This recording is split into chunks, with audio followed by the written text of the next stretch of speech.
Hello everybody.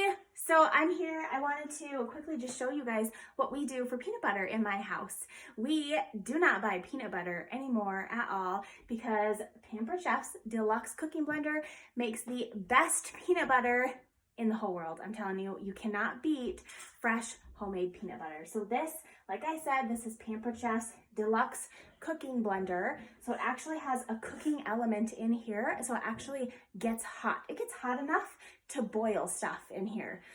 So you can do actual soups in here and just throw chunks, like huge chunks of raw stuff in here, set it, forget it, and walk away. You can make baby food, applesauce, jam. We actually have we have a patent pending jam setting on our blender, and it actually gets hot enough that you can safely can it. So I'm gonna make peanut butter, like I said. So you turn it on and it beeps. There's a cool little feature with the lid. When you take the lid off and you put it back on, it makes a cute little sound. And there's a safety feature so that it actually won't run if the lid is not on. So you see all those movies with the funny scenes where they leave the lid off the blender and it goes everywhere. You don't ever have to worry about that with this blender. So if you listen, it makes that cute little sound. And peanut butter is literally 3 cups of peanuts. You can either use dry roasted unsalted peanuts, and you can add a little bit of salt if you want to, or you don't have to, or if you're using salted peanuts like I am, you just don't add the salt. And so with this way, it's just literally 3 cups of peanuts. And there are measure markings right on the pitcher, so I don't even have to dirty a measuring cup. Bam, that's it.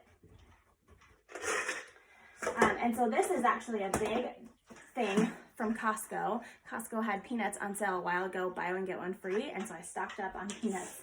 And we like to use both regular dry roasted and also honey roasted. The honey roasted gives it a really nice extra little, just a little bit of sweetness to it. And I really like the honey roasted. And then if you listen again,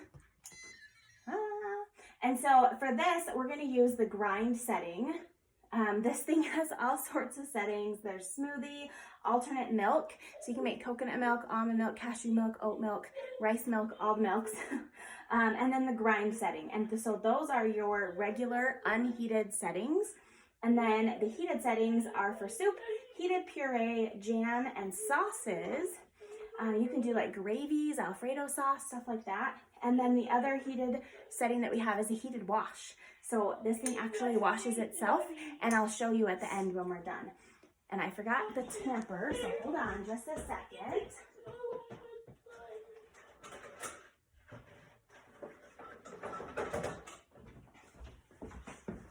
All right. So for this peanut butter, we're going to use this. This is called the tamper, and the blender actually comes with this. This is not an extra piece you have to buy separately.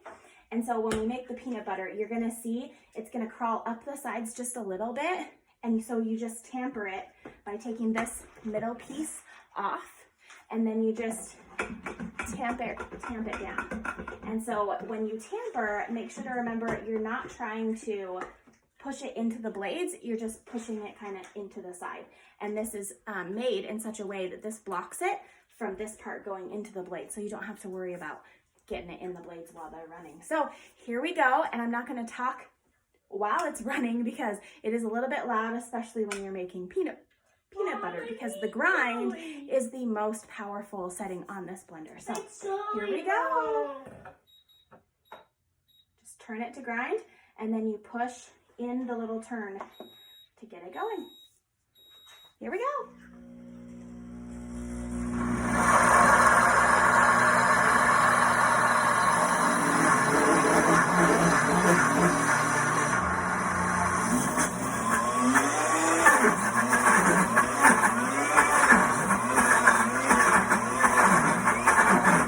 All right, there we go. So now it is done, and I will show you this beautiful, and it is so smooth and creamy, you guys. So if you like chunky peanut butter, what you can do is, now that it's done, you can actually just stick some more peanuts in here and just push the pulse button for a second or two to chop them up without pureeing them. And then you get chunky peanut butter. So I like to store our peanut butter in one of our silicone prep bowls. So these are just flexible containers. They have lids and they seal it up really tight. And then you just kind of squeeze the sides and the lid comes right off. And so I always store our peanut butter in here, and look how easily it just pours out of there. So with homemade peanut butter, you want to keep the peanut butter in the fridge.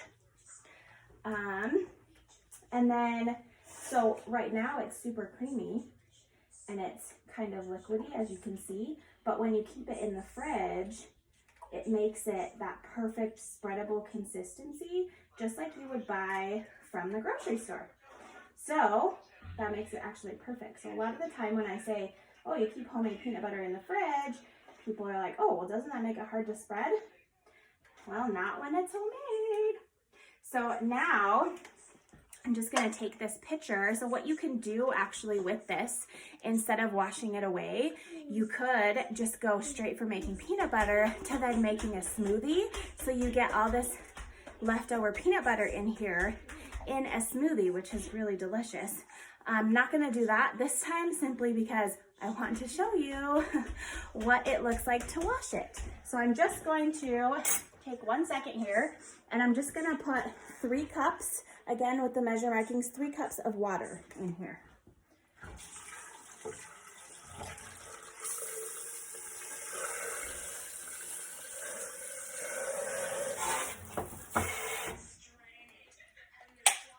Okay, there's my 3 cups of water.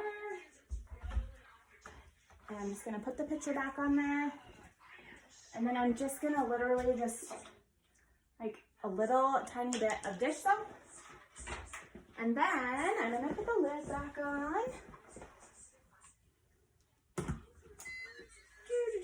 And I'm gonna turn it to heated wash. And it's gonna go for like 1 minute, I think is what it goes for. For the peanut butter, it was 2 minutes. I think for the heated wash, it's 1 minute. It heats it up to 140 and it whirs it all up, so it's washing it with hot water and soap. So it's getting clean. And so I'm gonna do that again and again. I'm probably not gonna talk while it's going. And it's gonna whir for a second. And then it's actually gonna stop and heat up for a few seconds here. And so it gets it up to temperature before it whirs it up the rest of the way. And I'm actually gonna grab some bread. For my son, who wants a peanut butter and jelly sandwich for lunch.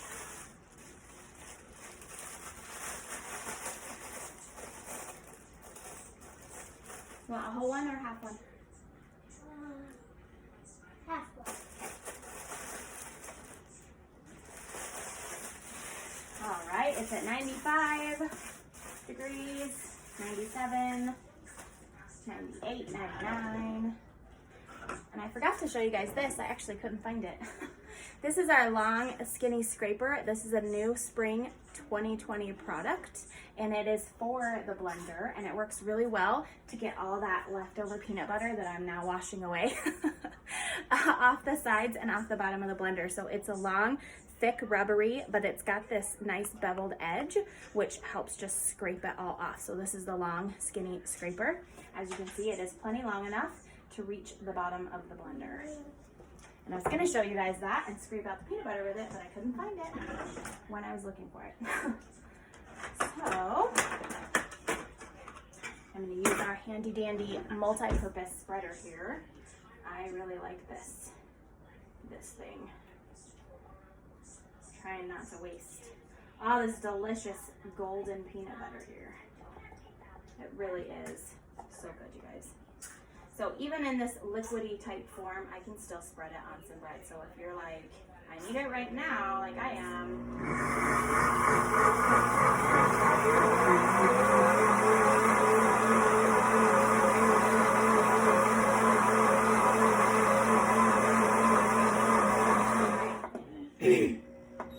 It has 40 31 seconds left.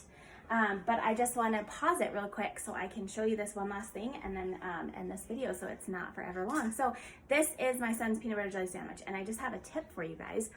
I used homemade strawberry jam made in our blender, and it's amazing, you guys.